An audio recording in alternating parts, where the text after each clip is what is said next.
Hey there, today we're going to look at how to make Trello cards repeat. So let's get started.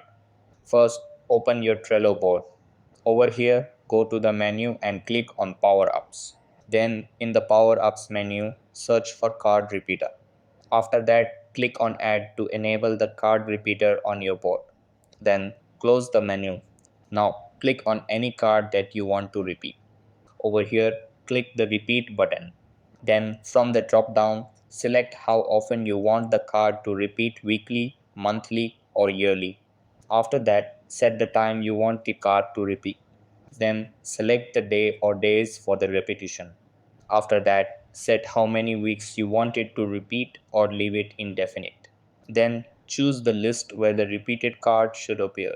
After that, select the position within that list, beginning, end, or a specific spot. Then click Save to apply your settings.